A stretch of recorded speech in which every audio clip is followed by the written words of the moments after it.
Saludos. Eh, Nos encontramos de nuevo en la jornada para crear un base framework que nos ayude a diseñar y desarrollar nuestra Simple Movie Database. Nos encontramos, ¿verdad? Todavía discutiendo todos los códigos, ¿verdad? Todas las utilidades que emitimos dentro de la clase HTTP Utils. Terminamos con los request body, ¿verdad? Esas funciones y middleware que parsean el cuerpo del request con diferentes tipos de formatos de transporte, ¿no? Como JSON o XML o form data. Y entonces ahora vamos a explorar los diferentes ¿verdad? Funciones que ayudan a construir respuestas, ¿verdad? Consistentes y estandarizadas, ¿no? Y de manera fácil, sin repetir el código. Entonces, la primera función, ¿verdad? Le pasamos el contenido de un texto y esta función determina si, ¿verdad? Si ese texto es de tipo JSON, ¿verdad? Típicamente los archivos JSON empiezan con un bracket, ¿verdad? De una llave de apertura o un array de apertura, ¿verdad? Una llave de square, se llama square bracket de apertura, ¿ok? Y si nuestro texto comienza con, ¿verdad? Después de quitarle todos eso de Trimstar, ¿verdad? Después de quitarle todos los espacios y white space y new lines al principio del texto, cuando empieza con eso, pues probablemente que sea un application JSON. Luego, ¿verdad? Si el texto comienza con el encabezado doctype HTML, probablemente es HTML. Si, ¿verdad? Omitió el doctype y fue directamente al código HTML, pues empezaría con HTML. Y si empieza con HTML, con el tag de HTML, pues también es HTML probablemente. Si empieza con brackets y no es ninguno de los dos, no es ni HTML ni JSON, pues probablemente sea XML. Y finalmente, si no empieza con nada, ¿no? Empieza con cualquier otro carácter que no sea el brackets o doctype o HTML o los brackets de apertura de JSON o de array de JSON, pues entonces probablemente es simplemente texto, ¿no? Y pues esa, ¿verdad? Esa aplicación, ese método, esa función, la utilizamos, ¿verdad? Para, en caso de que el usuario, el desarrollador, cree una respuesta o envíe una respuesta y no quiera, ¿verdad? O no le ponga el tipo de dato que es, pues el framework automáticamente lo detecta y lo hace por el usuario, ¿no? So, vamos a ver. Lo primero es que tenemos, ¿verdad? Una función eh, que ayuda a enviar respuestas que son OK, ¿no? Que son de status code 200. Y entonces, pues lo que hace esta función es que llama a, ¿verdad? Otra función que recibe más parámetros con el contenido vacío y con el content type ya explícitamente puesto para que sea text plain, ¿no? Esta otra ya recibe, ¿verdad? El contenido, en cuyo caso pues envía, ¿verdad? O invoca la función de send OK response, pero ya con un contenido que no es simplemente empty, sino el que te pasaron de parámetros, y el tipo de dato en vez de ser text plain, pues dependiendo del contenido, pues lo intenta detectar, ¿no? Intenta detectar si es JSON o si es HTML o si es XML o si es text plain, ¿verdad?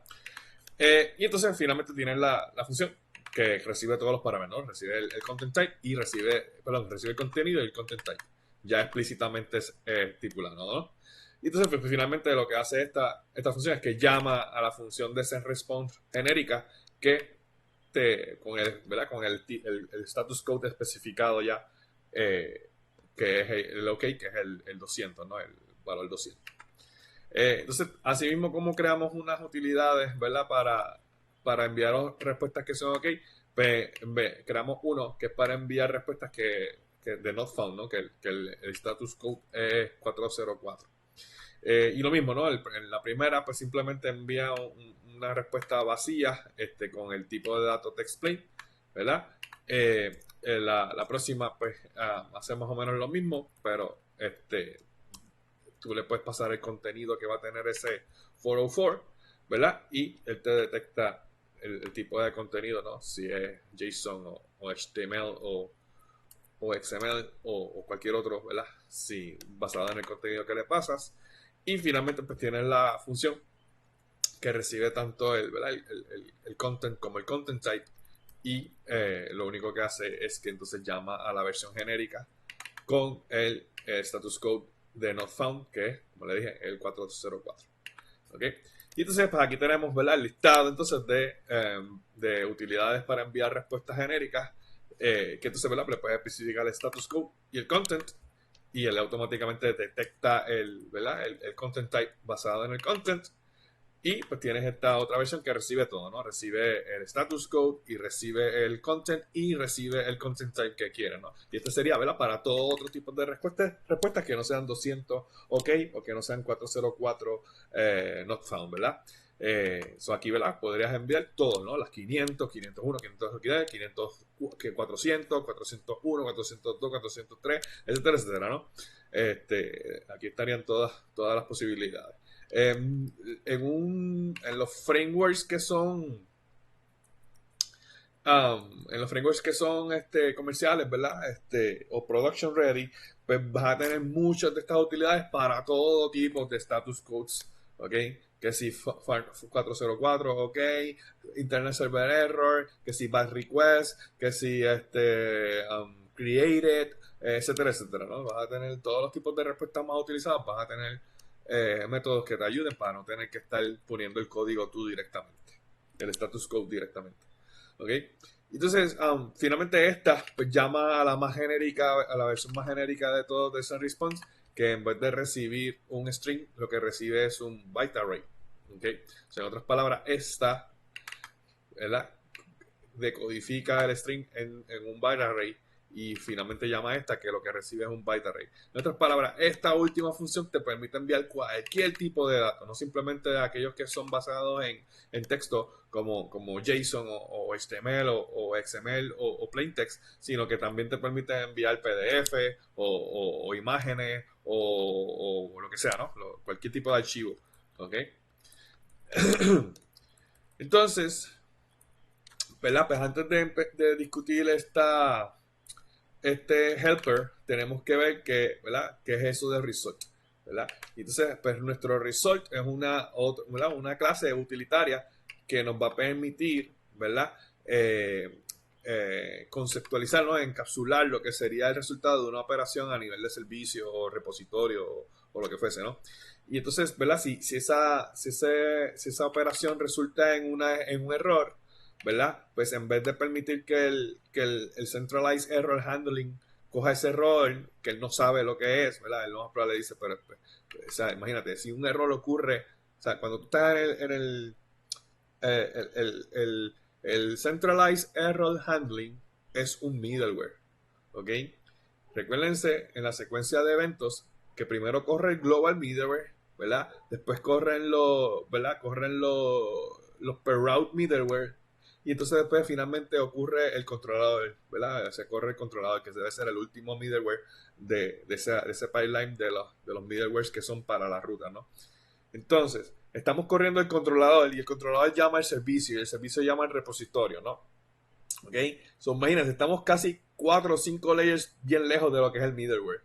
So, imagínate que un repositorio o un servicio genera una excepción, ¿verdad? Pues entonces eso colapsa todo el pipeline de middleware y ese error es capturado en el middleware de error handling, ¿ok? ¿Y qué va a saber? ¿Qué va a saber el error handling middleware de la causa del error? Él recibe la excepción y él lo que hace es que envía un internal server error 500 y ya, y no sabe ni qué fue el error. ¿Ok? Entonces, lo que nos va a permitir hacer el result es que errores dentro de una capa en particular, particularmente las de repositorio y servicio, que sean esperados, más que otra cosa, que sean errores esperados, como por ejemplo errores de validación. O sea, como que intentaste crear un movie, pero no le pusiste un title, o no le pusiste el año, o el año es una fecha inválida, o la descripción se pasa, qué sé yo, de 2000 caracteres o algo así. Ese tipo de errores que son esperados, ¿verdad? Pues yo no quiero que me crasheen el pipeline. Yo lo que quiero es que, ¿verdad?, que sean capturados y que el controlador devuelva una respuesta más user-friendly. ¿Ok? Pues eso es lo que me va a permitir esta clase utilitaria de research. Me va a permitir, si el resultado de una operación termina en una excepción, en un error, yo voy a capturar ese error, ¿verdad? Y lo voy a pasar forward, ¿verdad? Al controlador, pero lo voy a pasar forward de una manera controlada, o sea, como data en vez de como una excepción que fue lanzada, ¿no? Que fue tirada para que fuera cachada en el bloque de cache, en el centralized error handling, ¿no? Yo lo que quiero es que, vea, ocurrió esto, la atrapé yo, la envío para adelante, ¿verdad? Le hago forwarding de manera como si fuese data, ¿no?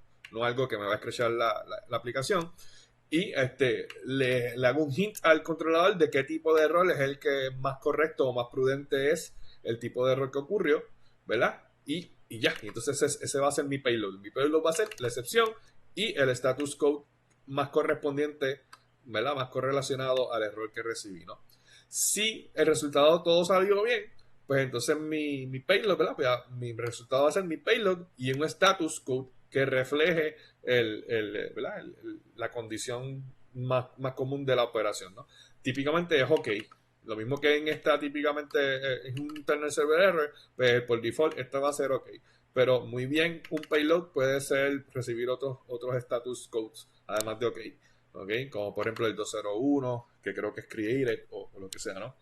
Um, y pues entonces eso es lo que hace el result. Entonces, basado en eso, ¿verdad? Basado en esa estructura. Entonces, ¿verdad? Si el payload es válido porque la operación ocurrió, pues entonces el flag de is error pues es falso, de que no ocurre error. Si lo que me pasan para construir el result es una excepción, pues significa que hubo un error, así que el is error es true. ¿Ok? Entonces, basado en eso, pues ¿qué pasa aquí? Pues entonces ahora casi todas mis respuestas en el controlador van a seguir esta rutina bien fácil. ¿Ok? Sobre todo aquellos, ¿verdad? Aquellos payloads que no sean server side rendering, sino que sean client side rendering, ¿verdad? Que, como en los API, que tú solo lo único que haces es enviar el payload y, y dejas que el cliente, ¿verdad? Sea el que haga algo con esa data, ¿no? Haga el rendering o haga el processing de la data, ¿no? Aquí ya el servidor no tiene que hacer nada. Y para ese tipo ¿verdad? De arquitectura, ¿verdad? Pues entonces es bien chévere. Pues tú cada vez que tú vas a enviar un response, lo único que tienes que chequear es si el resultado es un error, le informas al browser que no guarde la respuesta en el cache. También es no simplemente el browser, no, cualquier middleware que sea de cache va a buscar este header y luego va a ver y decir, espérate, acaban de decir que no cache esta respuesta porque esta respuesta no es la típica para esa ruta. Esto, como quien dice, fue un error, así que no voy a cachear un error. No lo vamos a poner en caché. ¿Ok? Y entonces, pues, envía el resultado con que, envió la respuesta, perdón, con que, con el status code que me sugirió el resultado que pusiese, ¿verdad? Y el payload, que es ¿verdad? La excepción convertida en string, ¿no? Serializada, vamos, para que se pueda enviar a través del response. ¿Ok? Pero si el resultado es válido, entonces no es un error, pues ¿qué hago? Pues lo mismo, ¿no? Envío la respuesta con el status code sugerido por el resultado y en vez de con el error, con el payload serializado también. ¿Ok? Y pues, entonces eso, ¿verdad? Es mi método para enviar resultados, respuestas de tipo de resultado, ¿no? Entonces, para entender este próximo utility, hay que ver entonces la próxima clase utilitaria, que es el page result, que es cuando tenemos un resultado paginado. ¿Ok? Y entonces, pues básicamente consiste de eso, el total, ¿verdad? De values que están contenidos ¿verdad? En el repositorio o en el recurso que se está addressing y el subset que se paginó. ¿Ok?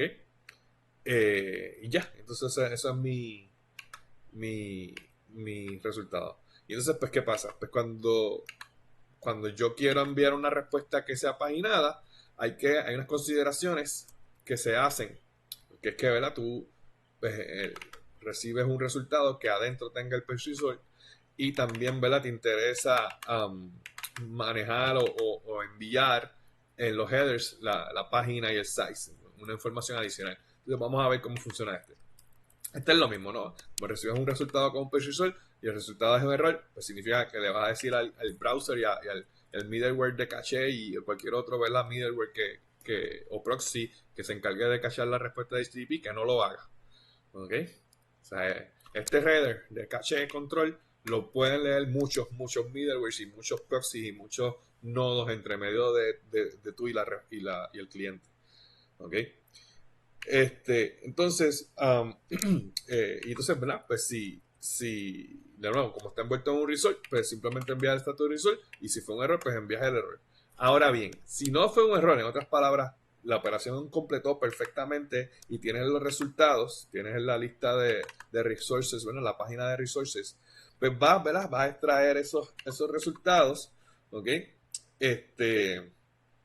Y vas a hacer lo siguiente, vas a añadirle todos los encabezados que sean pertinentes al proceso de paginación, ¿ok?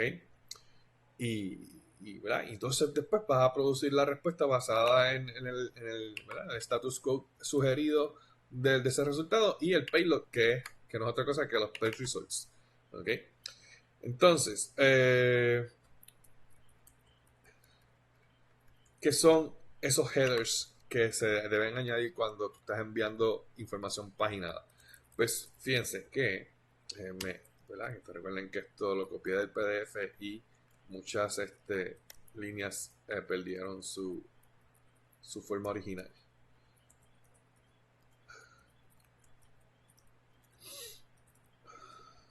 Ok, ahí está.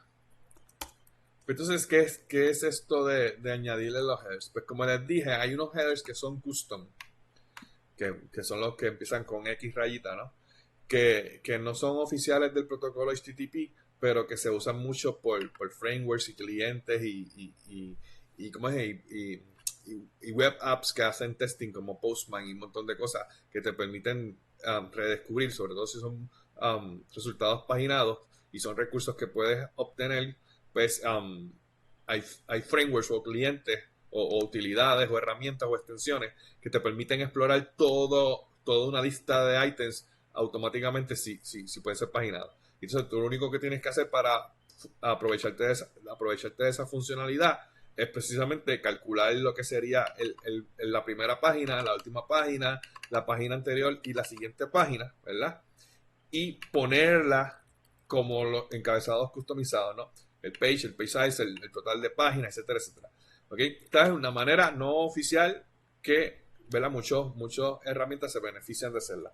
Ahora bien, hay una manera, un RFC, un Request for Comment oficial, que sí exige unos encabezados en particulares, que son de tipo link, ¿verdad? Con la data del preview, del next, del first y el last, con un formato bien particular.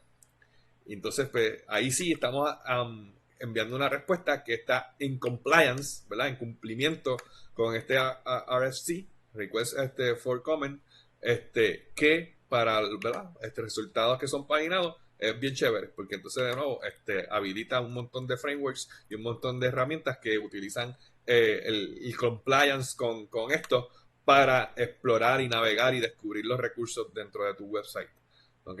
So, por ejemplo, un web crawler como el de Google, ¿verdad? O el de Yahoo o el de Bing, ¿verdad? De Microsoft, probablemente llega a tu página y llega a un resultado paginado.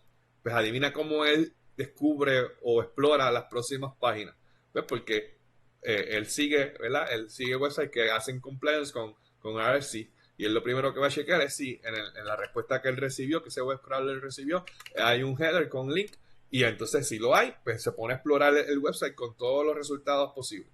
¿Verdad? Todas las páginas posibles hasta llegar al final. ¿Me sigues? O por lo menos 2 o 3 páginas. No sé, la verdad que tendrá que ver cómo hace el algoritmo de Google para explorar páginas paginadas.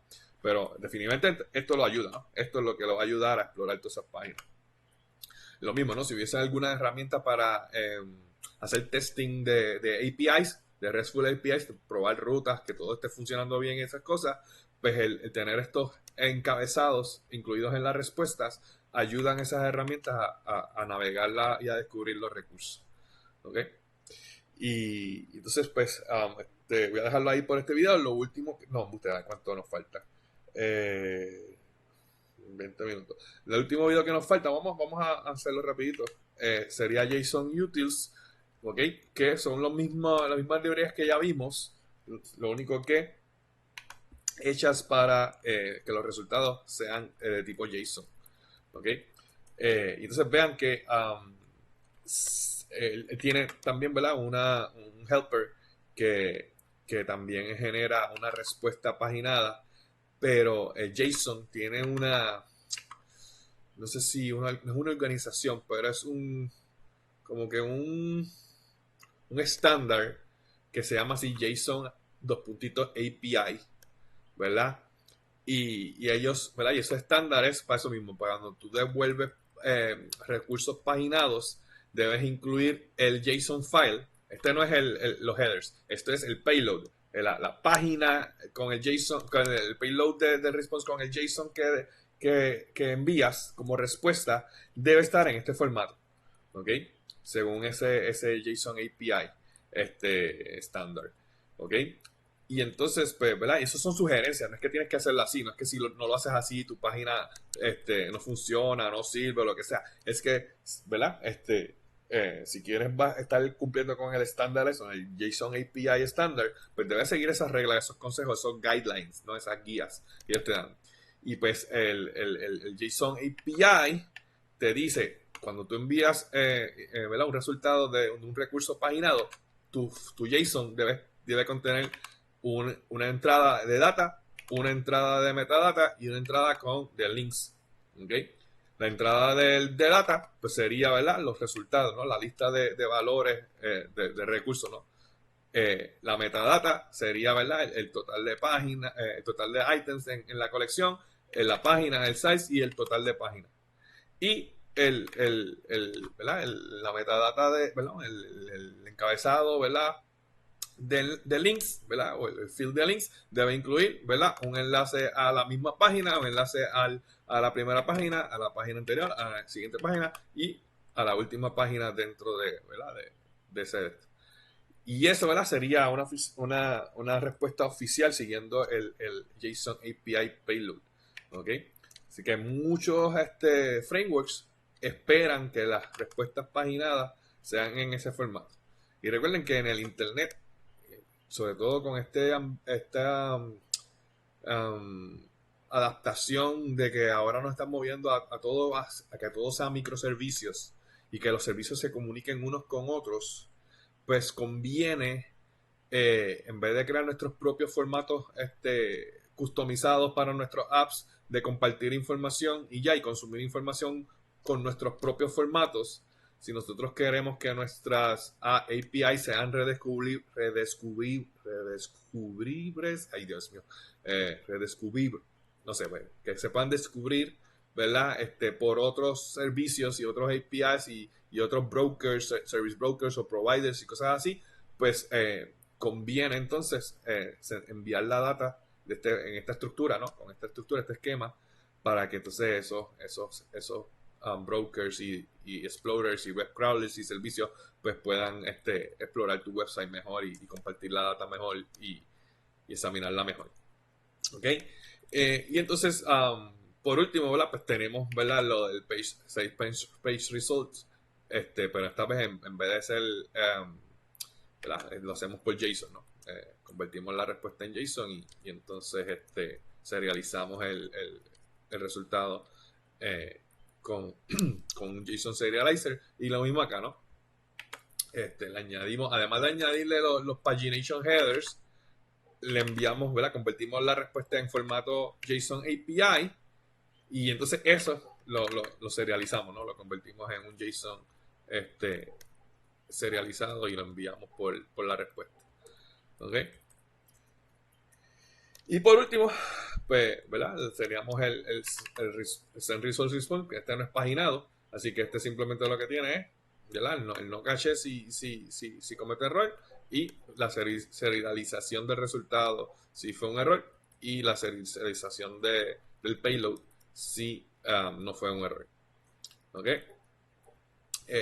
Entonces, a ver, también tiene lo de no cache. Muy bien. Cuando es error siempre enviamos un no cache, un no store en el cache.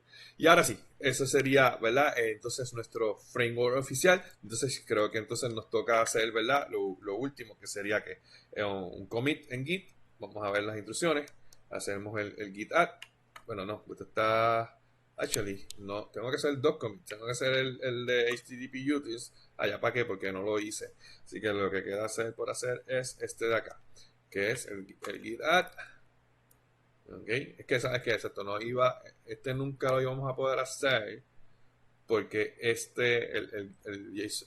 HTTP utilities no compilaba hasta que hubiésemos creado el JSON utilities. Y uno nunca debe cometer, añadir ni cometer, ni mucho menos empujar, ¿verdad? Un código que no compila. Así que esto debo borrarlo y simplemente atenderlo acá de que vamos a hacerlo. Déjenme arreglar eso un momentito. Bien, aquí. Entonces, mira, la razón por la que JSON Utils no podía compilar hasta en HTTP Utils no podía compilar hasta que incluyéramos todo el código de JSON Utils es porque hay una sola referencia a JSON Utils en HTTP Utils que es completamente innecesaria, que es básicamente setear las condiciones del serializer, ¿ok? Y cuando yo creé, ¿verdad?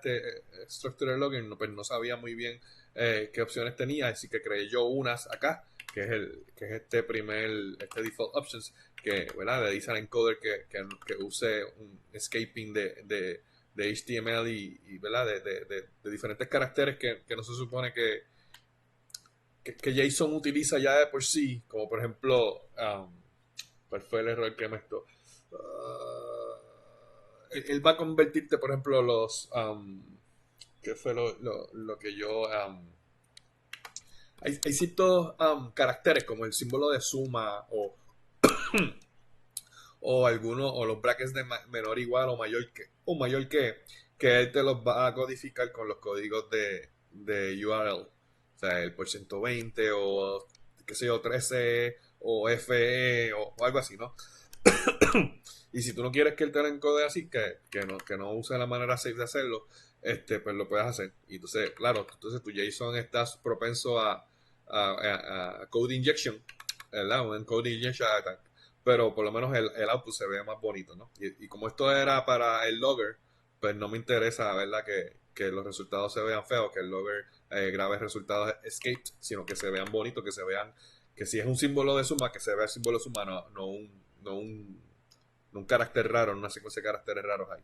Y lo mismo, ¿no? En la hora de parsear el serializar y deserializar, pues si el nombre de las propiedades iba a ser en mayúsculas o minúsculas, o si iba a ser camel case, etcétera, etcétera, si importara, ¿no? Si importaba el case de lo de esto. Y todos esos settings, de estos tres settings aquí, me parece que ya estaban, o que ya son ¿verdad? Inclusive puedo borrarlo, eso es lo que debo hacer, borrarlo, porque entonces existe ya un, eh, un JSON Serializer Options que ya está creado con esos mismos features que se llama .web, que no necesitas haberlo definido en JSON Uses para nada, ¿ok?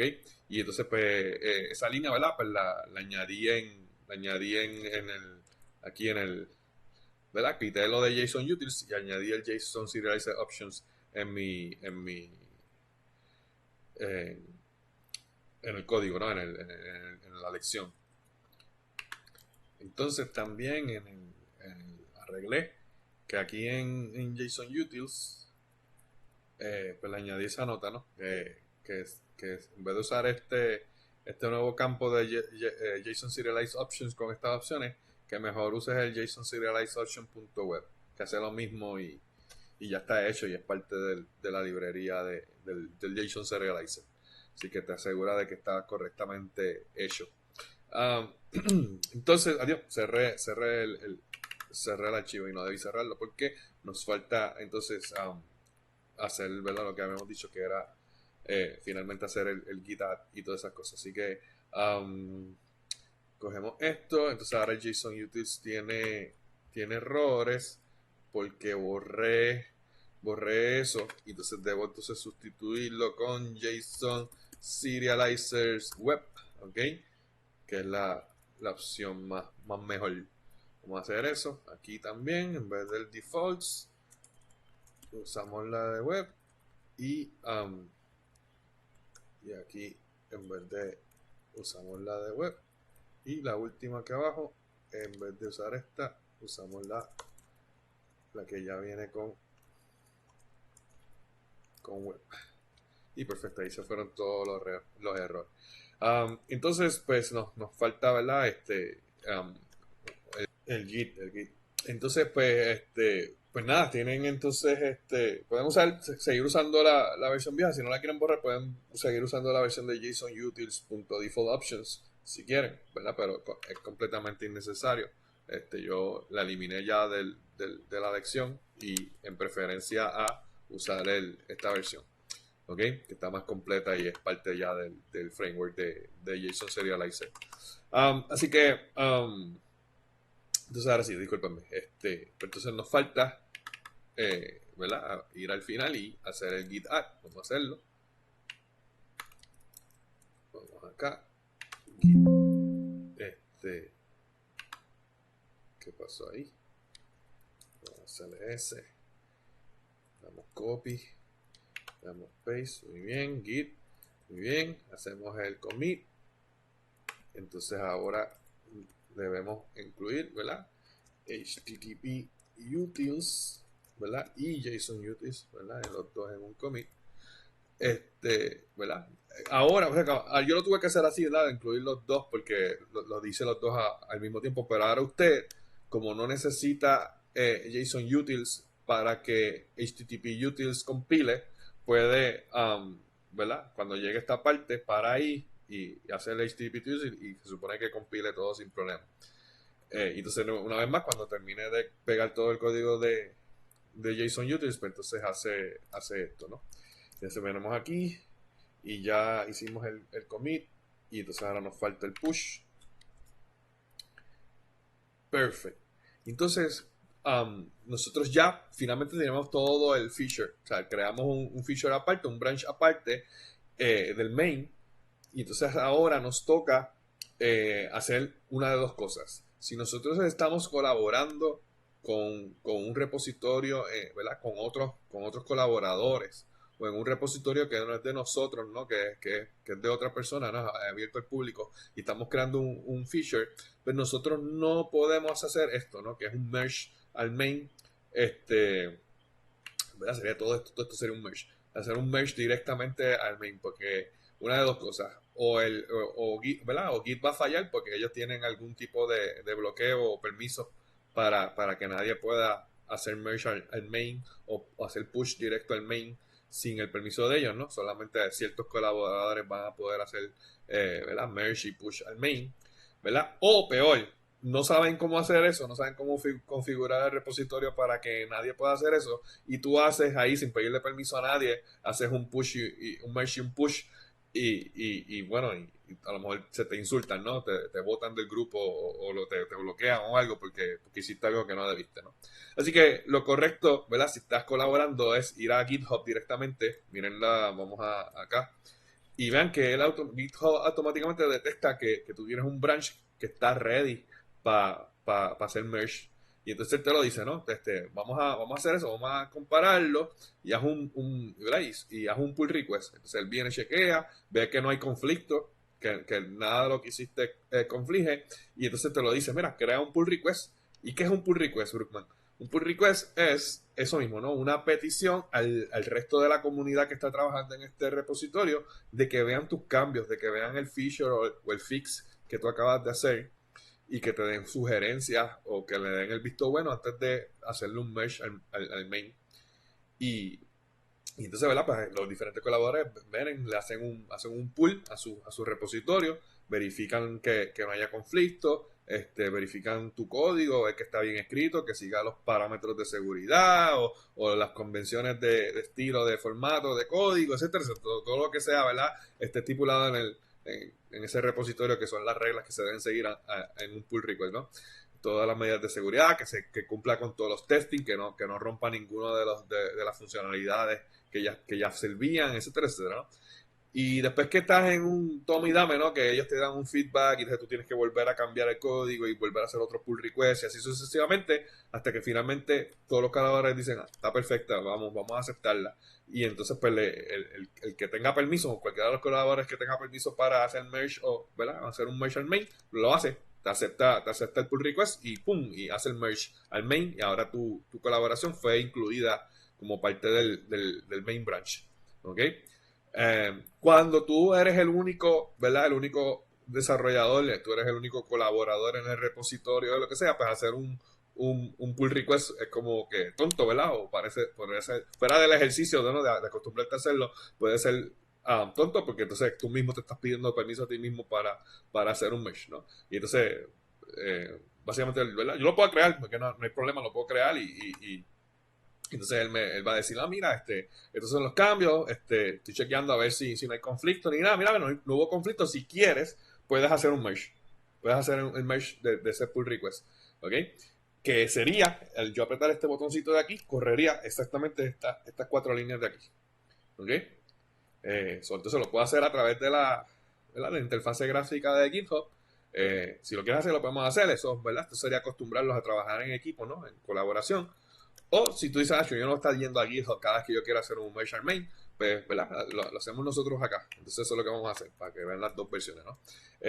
Venimos aquí, le decimos, mira, ya no quiero estar trabajando en el feature core, ya quiero moverme al branch main. Y entonces él te lo dice, cambia main. ¿Y qué tiene main? El main no tiene nada, no tenía nada, no tiene ninguno de los source files, ninguno de los folders, nada. ¿Ok? Más que solamente el source project creado nuevecito y el test project creado nuevecito, no tiene más nada, ¿verdad? Y entonces, ¿verdad? Lo que hacemos es que hacemos un pull del main. ¿Qué es eso de un pull, Brookman? Pues un pull es un merge, pero del branch, del main branch que es a donde te moviste. Si estás en el main y haces un pull, pues básicamente es que buscas en el repositorio remotamente, ¿no? En el origin remoto, buscas a ver si han habido cambios. Y fíjense que nosotros, desde que hicimos el branching hasta ahora, han pasado un par de días. ¿Okay? Por lo menos 2 días o un par de horas, vamos, en lo que yo hice, ¿verdad? Cloneé el main y pude crear todo el base framework, ¿verdad?